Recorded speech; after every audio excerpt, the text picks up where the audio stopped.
تونێلی کانەکانی خەڵوزی بەردین لە چین کە بە مەترسیدارترین شوێنی کارکردن لە جیهاندا ناو دەبرێن. هەر کرێکارێک کە دەچێتە ناویەوە ئەگەر زۆرە ڕوبەڕووی مەرگ ببێتەوە. بەنزیکەی هەفتەیەک تێپەڕ نابێت کە جیهان گوێبیستی هەواڵی ڕوودانی چەندین تەقینەوە و داڕمانی ژمارەێک لەو تونێلی کانە خەڵوزانە نەبێت لە چین کە تیایاندا دەیان کرێکار دەبنە قوربانی لە پێناو دابینکردنی بژێوی خۆیان و خێزانەکانیان.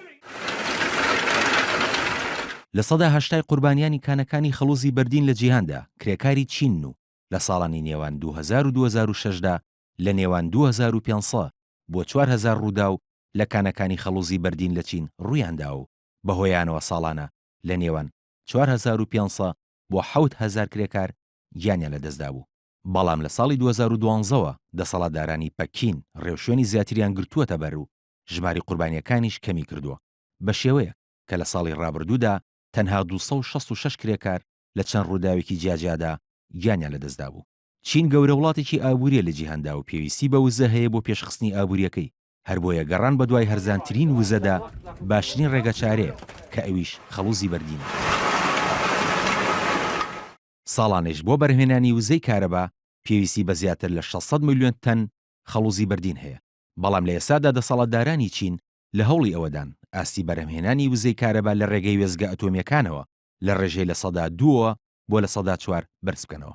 چین سێهەم وڵاتە لە جیهاندا لە دوای رووسیا و ئەمریکا لە ڕوویەدەگی خەڵوزی بەردینەوە کە بە نزیکەی 114 ملیار تەن ئەژمار دەکرێت و ساڵانە نزیکەی 2 ملیار تەن لە ژێرزەویدا دەردەهێنێت.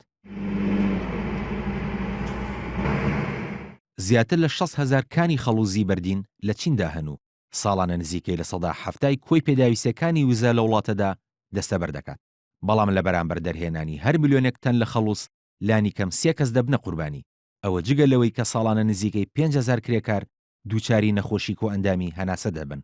بۆ دامیکردنی وزەی پێویستیش دەسەڵاتدارانی چین ساڵانە ملیۆنان دۆنم لە زەویە کشت و کاڵەکان بۆ گەڕان بە دوای خەڵوزدا تێک دەدەن و بەهۆی بارانی ترشەڵۆکیشەوە هەزاران تەن بەرووبوومی کشت و کاڵی لەناو دەچن.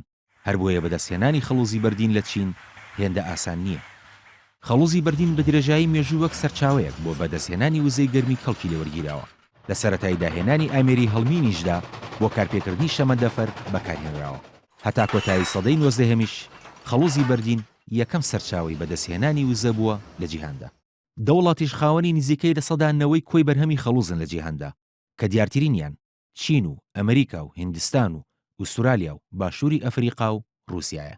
لە سەرەتای ئەم مانگەشدا تەمێکی دووکەڵاوی چڕی ڕەنگخۆڵەمێشی ئاو هەوای شاری پەکین و هەرێمەکانی باکووری چینی پیس کرد و حکوومەتیش ئاگادارکردنەوەی ڕەنگی سووریان بۆ ئاسی پیسبوونی ژینگە و ئاو هەوای شارەکە ڕاگەیان کە سەرەکی ترین هۆکاری ڕۆدانی ئەو دیاردەیە بەکارهێنانی خەڵوزی بەردین بووە لە بەرهێنانی وزەی کارەبادا. لە کۆنگرەی ئاو هەوای پاریسیشدا کە لە کۆتایی مانگی ڕابردوودا بەڕێوە چوو فشار خرابووە سەر دەسەڵاتدارانی چین بە کەمکردنەوەی دەرچوونی غازە پیسەکان لێوەی بۆ ناوبەرگە هەوای گۆی زەوی.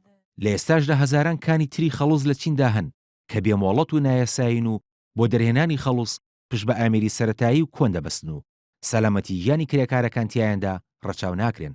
هەروها ئەو بڕە خەڵوزەی کە کرێکارێکی چینی لە قۆڵایی زەویدا دەری دەهێنێت ناگاتە لە سەدا 2 ئەو بڕە خەڵوزەی کە کرێکارێکی ئەمریکی لە تونێلەکانی ژێرزەویدا دەری دەهێنێت. کاروان شێخ موحسین NRT